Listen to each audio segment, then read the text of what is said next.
বন্ধুরা, এবার শীতের বাড়ির সবার চোখের আড়ালে আপনারা এই রেসিপিটা একবার বানিয়ে দিন, কেউ খেয়ে বুঝতেই পারবেন না যে এই রেসিপিটা কি দিয়ে বানানো। একদম 100% গ্যারান্টি সহকারে বলছি। ফুলকপি আমরা সাধারণত খাই আর ফুলকপির ডাঁটাটা ফেলে দিই, কিন্তু আজকে ফুলকপির ডাঁটা দিয়ে এমন একটা রেসিপি শেয়ার করবো বন্ধুরা, যে সকলেই আঙুল চেটে ফুটে খাবে। নমস্কার বন্ধুরা, সুপ্রিয়া কিচেনে আবার আপনাদের সবাইকে স্বাগত জানাই। বন্ধুরা, আজকে দেখুন ফুলকপি শুধু আমি ডাঁটাই নিয়েছি, এই ফুলকপির ডাঁটার রেসিপি বানাবো। তো প্লিজ বন্ধুরা, আপনারা পুরো ভিডিওটা না কেটে প্রথমের থেকে শেষ পর্যন্ত দেখবেন আমার সঙ্গে থেকে। আশা করছি আপনাদের ভালো লাগবে। রেসিপিটা বানানোর জন্য চলে যাব রান্নাঘরে। সবজি কাটবো। সবজি কাটার আগে আমি গরম জল বসিয়েছি।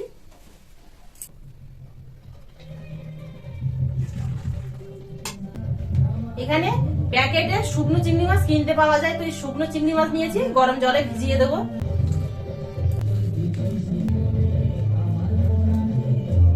রান্নার জন্য সবজিগুলো কেটে নেব। পাতাগুলো নেব না, কিন্তু শুধু ডাঁটাগুলোই নেব।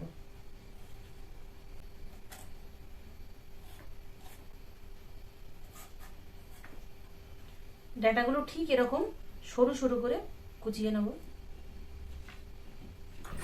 এর সঙ্গে দুটো মূলো নিয়েছি, একই রকম ভাবে সরু সরু করে কুচিয়ে নেব।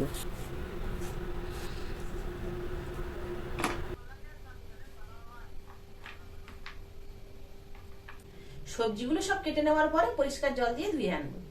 চিংড়ি মাছগুলো হাত দিয়ে কষলে কষলে 2-4 বার ধুয়ে নেব। বেশ ফুটন্ত গরম জল দিয়েছিলাম, দেখুন চিংড়ি মাছগুলো সেদ্ধ হয়ে গেছে। এবার মেন কাজটা রান্নাটা করে নেব। গরম কড়াই সরষের তেল দিয়ে দেবো।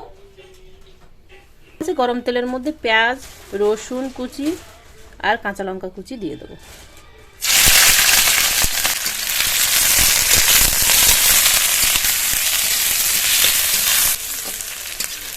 মশলাটা এরকম হালকা ভাজা ভাজা মতো হয়ে আসলে ধুয়ে রাখা চিংড়ি মাছটা দিয়ে দেবো। চিংড়ি মাছটা দিয়ে মশলার সাথে বেশ খানিকক্ষণ ভেজে নেব লো আঁচে। 2-4 মিনিট চিংড়ি মাছটা ভাজা ভাজা মতো হলে সামান্য পরিমাণে লবণ, হলুদ গুঁড়ো দিয়ে দেবো। আরও খানিকক্ষণ ভাজবো। খুব সুন্দর করে মশলার সাথে চিংড়ি মাছটা ভেজে নিয়েছি। আর যে গন্ধটা ছাড়ে শুকনো মাছের শুটকি শুটকি গন্ধ, সেই গন্ধটা কিন্তু আর ছাড়ছে না, খুব সুন্দর একটা গন্ধ ছাড়ছে। এবার এটা তুলে নেবো আমি, আলাদা পাত্রে রেখে দেবো। কড়াই এবার রান্নার জন্য তেল দিয়ে দেবো।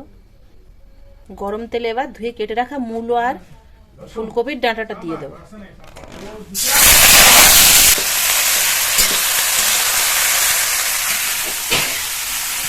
ঢাকনা চাপা দিয়ে কিছুক্ষণ রান্না করে নেব। মূলো আর ডাঁটাটা দেখুন বন্ধুরা অর্ধেক এরকম সেদ্ধ হয়ে আসলে এর মধ্যে কেটে ধুয়ে রাখা আলু দিয়ে দেবো। আলুটা একটু পরে দিলাম, নতুন আলু, সেদ্ধটা খুব তাড়াতাড়ি হয়ে যায় আর ডাঁটাগুলো সেদ্ধ হতে একটু সময় লাগে, সেই জন্য। এবার এর মধ্যে নেড়ে চেড়ে নিয়ে একটু লবণ আর হলুদ গুঁড়ো আর সামান্য একটু কাশ্মীরি লঙ্কার গুঁড়ো দিয়ে আরও খানিকক্ষণ নেড়ে চেড়ে নেব। কিছুক্ষণ নাড়াচাড়ার পরে এর মধ্যে ভেজে রাখা মশলা চিংড়ি মাছটা দিয়ে আরও খানিকক্ষণ রান্না করে নেব। এক টুকরো আদা নিয়েছি, ওপর দিয়ে গ্রেট করে দিয়ে দেবো।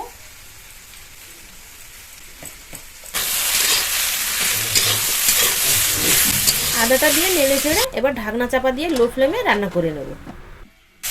লো ফ্লেমে রান্নাটা করে নিয়েছি, রান্নাটা হয়েই গেছে, আলুগুলোও সেদ্ধ হয়ে গেছে। এবার এর মধ্যে জিরে গুঁড়ো, ধনে গুঁড়ো, মশলাটা দিয়ে মিনিট খানেক নাড়াচাড়া করে নেব সবজিটা।